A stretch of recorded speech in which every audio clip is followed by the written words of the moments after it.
Welcome guys to another video. Today we are talking NBA 2K19, what's wrong with the game or what needs to change. Um, First off, I just want to start talking about the My Career mode, and it's mainly in the My Career mode that this is affected, and that is to do with the difficulty. Now, don't get me wrong, I'm not hating on the game. I think this game is amazing. There's no other sport game out there that does what 2K does with NBA. Not even FIFA. No game in any sports series comes close. Maybe MLB the show has a fairly close competition to 2K, but um, they they pretty much stand on their own. Especially when it comes to gameplay, making you feel like you're in a game, and I'll get into that a little bit later. But when it comes to my career, as you probably will know, the only difficulty that you can start on the lower end is pro. Now, I'm not saying that that's a bad thing, but if you're like me and well, you kind of suck. Although I wouldn't say I suck, I just have a lot of games where I don't do that great. I might score a bit of points, but I'm lacking on defense, or I'm not getting the assists, um, the triple doubles or the double doubles, things like that. They're they're a little bit harder to get on the higher difficulties. I would have thought that with the new games coming out, that they might try and bring in um, an easier difficulty, because I do see that there are a few people that would like to see that, especially if you're just wanting to play the career for fun, um, especially seeing as the career is based on you succeeding.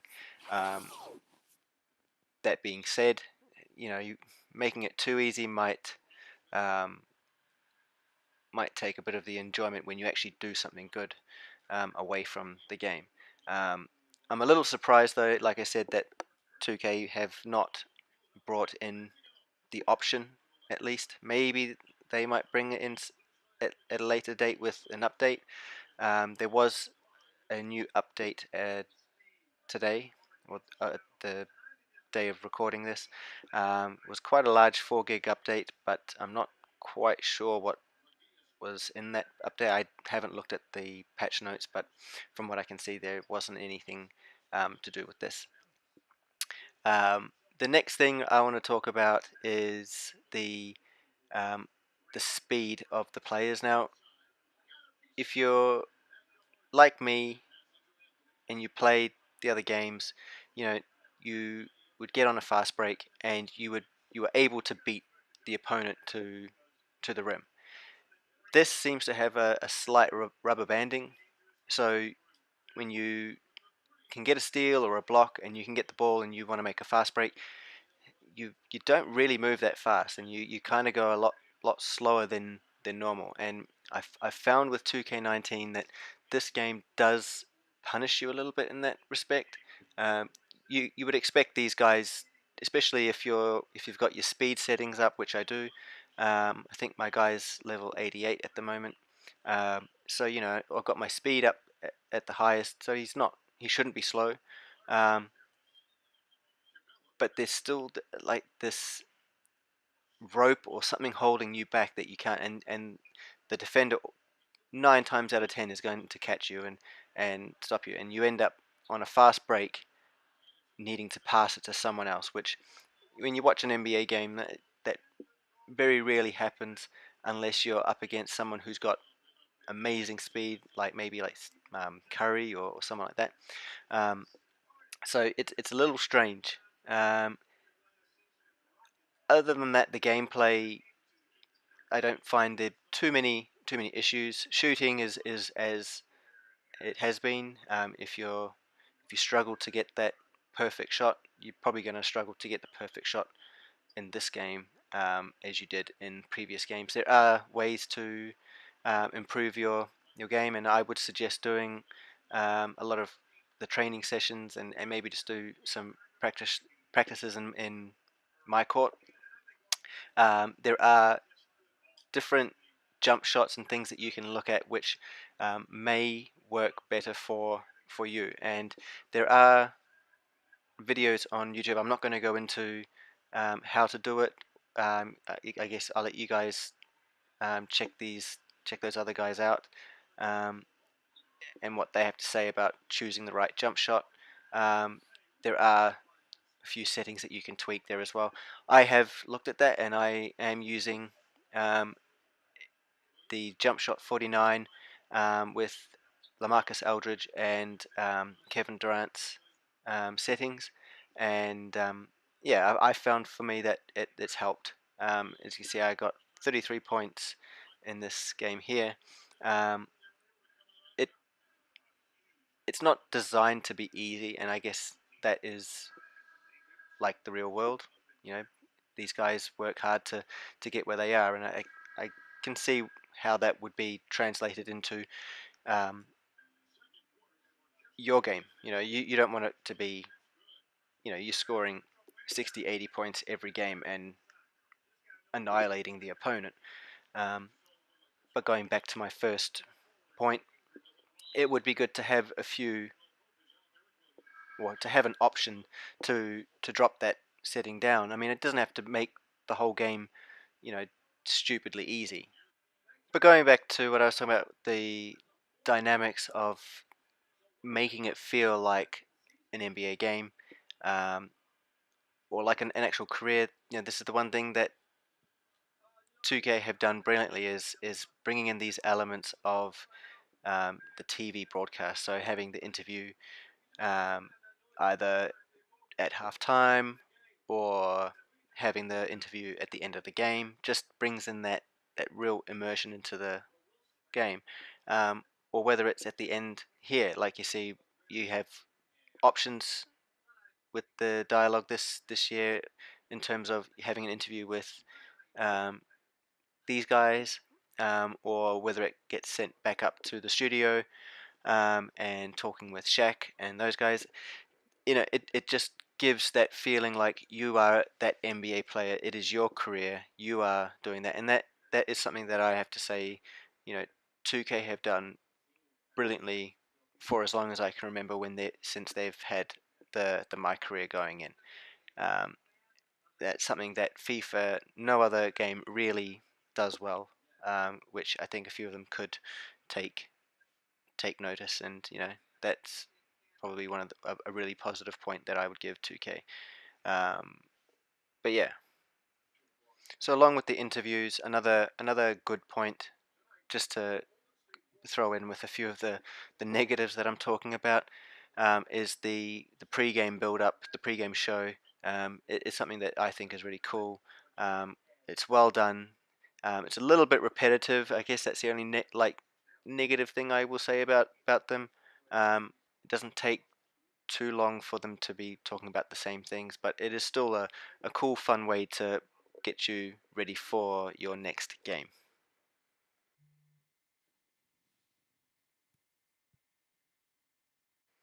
The next point I want to kind of talk about here is the monetization of the end game and the little paywalls that they've put around. Now, if you play a lot, your VC will obviously go up quite a bit. However, it takes a long time to build up, and a lot of the stuff that's on there, like some of these things like socks and stuff, yeah, okay, they're cheap, but to get the tattoos, to get shirts, jumpers, pants, even some of the little like bikes and skateboards and things to get around, this all costs quite a bit of EC. Now, some people will probably look at it and go, well, I don't care, I'm not going to use that stuff, which is absolutely fine. I mean, you play the game how you like. Um, but if you're wanting to kit yourself out, I mean, I remember with 2K18 and 17 and that, kitting your my court out and your player out with gear, and that it didn't seem to be as expensive as is in 2K19. 2K19's kind of taken that pay to win kind of thing a little bit to the excess here. I find that the costs don't match who you're meant to be. Now, we all know that NBA players get paid a lot of money. Even the rookies get decent money. I mean, I doubt any of the rookie NBA players are struggling to buy, you know, shirts and shoes and things. And yes, the deals that you do in the game, they do give you discounts and things, so that makes it easier. But you would think that being in an NBA team, you'd get paid quite a bit, and I would think that would get reflected in your VC. Obviously, it doesn't. Your VC is based on your performance, the sponsorship deals, all of that. So I guess it's got to make it a little bit difficult for you. But it doesn't make sense, and the fact that they make you have to pay for this stuff. And yes, you can go and buy VC. You can boost your character up if you want to. Go buy VC so that you can um, upgrade your guy, buy gear, do whatever. That's totally up to you. If you're willing to pay that sort of money, by all means. I mean, I think you're effectively paying for the game again if you want to boost your guy up. Um, Tattoos are probably the more ridiculous thing in this game. You know, the cost of getting a sleeve. Like, I haven't done that with my guy. I've done it in every other game in the series, but this one I just have not done because the cost of getting them done is ridiculous. The only one really that is not tied behind a paywall is the barbershop. So you can go and get as many haircuts and change colors and change facial hair, all of that, as many times as you want, which is understandable. I mean, I don't think that you should be paying for that stuff. Um, as I don't think you should be paying as much for a lot of the content that they have in the game. Um, it just makes very little sense to me that they would do that. Obviously, they want to make money. I mean, GTA does it. They make a lot of money off shark cards. I'm pretty sure 2K make a lot of money off purchases inside the game here as well. So that's probably to be expected. I would say FIFA does it. Um, MLB does it to a point. It's not as detailed as NBA 2K or FIFA or NBA Live or any of those games, but it still has it. I mean, I think would be a bit surprised if these games didn't have a few little paywalls to go through.